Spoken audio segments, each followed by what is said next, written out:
Au XIIe siècle, un nouvel ordre voit le jour dans l'Europe chrétienne, l'ordre des cisterciens.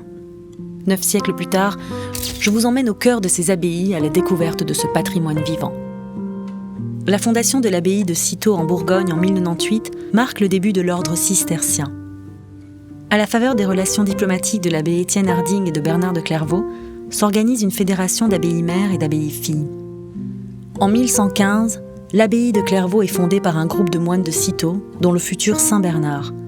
J'apprends que cet intellectuel, auteur, défenseur de l'Église et de la guerre sainte, est considéré comme le maître spirituel de l'ordre.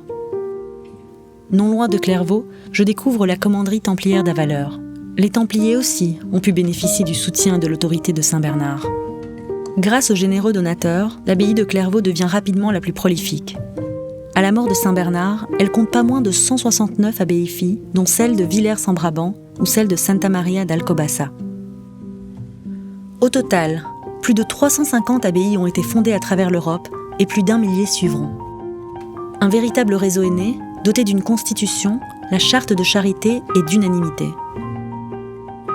Aujourd'hui, ce réseau d'abbayes anciennes ou encore vivantes est ouvert au monde et accueille des voyageurs comme moi, curieux d'en savoir plus sur cette histoire captivante.